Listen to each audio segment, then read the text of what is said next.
Luke 8 from the Net Bible. Jesus' ministry and the help of women. Some time afterward, he went on through towns and villages, preaching and proclaiming the good news of the kingdom of God. The 12 were with him, and also some women who had been healed of evil spirits and disabilities. Mary, called Magdalene, from whom 7 demons had gone out, and Joanna, the wife of Chusa, Herod's household manager, Susanna, and many others who provided for them out of their own resources. The parable of the sower. When a large crowd was gathering, and people were coming to Jesus from one town after another, he spoke to them in a parable. A sower went out to sow his seed, and as he sowed, some fell along the path and was trampled on, and the wild birds devoured it. Other seed fell on rock, and when it came up, it withered because it had no moisture. Other seed fell among the thorns, and they grew up with it and choked it. But other seed fell on good soil and grew, and it produced 100 times as much grain. As he said this, he called out, "The one who has ears to hear had better listen." Then his disciples asked him what this parable meant.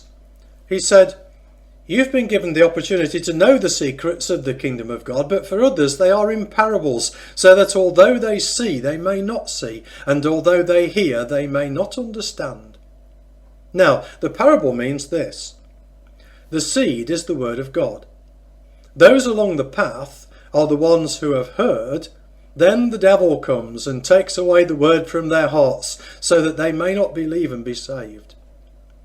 Those on the rock are the ones who receive the word with joy when they hear it, but they have no root. They believe for a while, but in a time of testing fall away.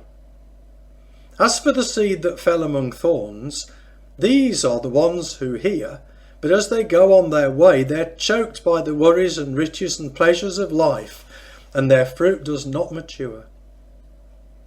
But as for the seed that landed on good soil, these are the ones who, after hearing the word, cling to it with an honest and good heart, and bear fruit with steadfast endurance. Showing the light. No one lights a lamp and then covers it with a jar or puts it under a bed, but puts it on a lampstand, so that those who come in can see the light. For nothing is hidden that will not be revealed, and nothing concealed that will not be made known and brought to light. So listen carefully, for whoever has will be given more, but whoever does not have, even what he thinks he has will be taken from him. Jesus' true family. Now, Jesus' mother and his brothers came to him, but they could not get near him because of the crowd. So he was told, "Your mother and your brothers are standing outside wanting to see you." But he replied to them, "My mother and my brothers are those who hear the word of God and do it." Stilling of a storm. One day, Jesus got into a boat with his disciples and said to them, "Let's go across to the other side of the lake." So they set out, and as they sailed, he fell asleep.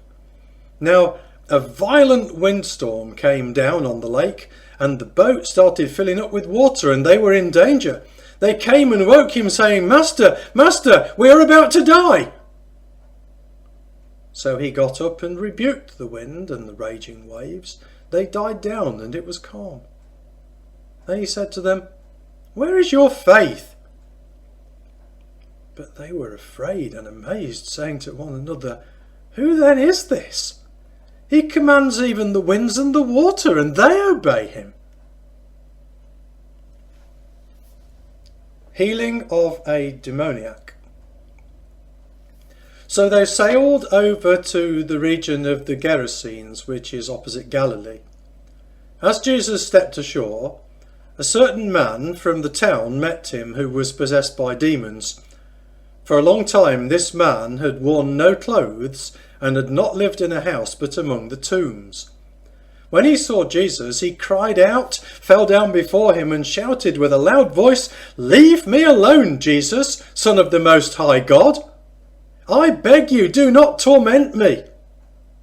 For Jesus had started commanding the evil spirit to come out of the man, for it had seized him many times, so he would be bound with chains and shackles and kept under guard, but he would break the restraints and be driven by the demon into deserted places. Jesus then asked him, "What is your name?" He said, "Legion," because many demons had entered him.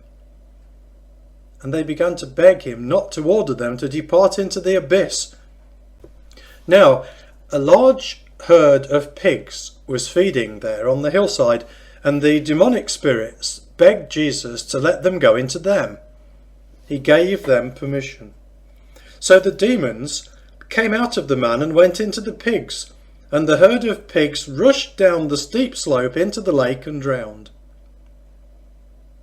When the herdsmen saw what had happened, they ran off and spread the news in the town and countryside. So the people went out to see what had happened, and they came to Jesus.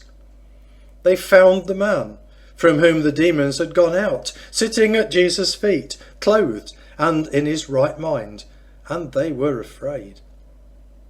Those who had seen it told them how the man who had been demon-possessed had been healed. Then all the people of the Gerasenes and the surrounding region asked Jesus to leave them alone, for they were seized with great fear. So he got into the boat and left. The man from whom the demons had gone out begged to go with him, but Jesus sent him away, saying, "Return to your home and declare what God has done for you." So he went away, proclaiming throughout the whole town what Jesus had done for him. Restoration and healing. Now, when Jesus returned, the crowd welcomed him, because they were all waiting for him. Then a man named Jairus, who was a ruler of the synagogue, came up. Falling at Jesus' feet, he pleaded with him to come to his house, because he had an only daughter, about 12 years old, and she was dying. As Jesus was on his way, the crowds pressed around him. Now, a woman was there who had been suffering from a hemorrhage for 12 years, but could not be healed by anyone. She came up behind Jesus and touched the edge of his cloak, and at once the bleeding stopped. Then Jesus asked, "Who was it who touched me?" When they all denied it, Peter said, "Master, the crowds are surrounding you and pressing against you." But Jesus said, "Someone touched me, for I know that power has gone out from me." When the woman saw that she could not escape notice, she came trembling and fell down before him. In the presence of all the people, she explained why she had touched him and how she had been immediately healed. Then he said to her, "Daughter, your faith has made you well. Go in peace." While he was still speaking, someone from the synagogue ruler's house came and said, "Your daughter is dead. Do not trouble the teacher any longer." But when Jesus heard this, he told him, "Do not be afraid. Just believe, and she will be healed."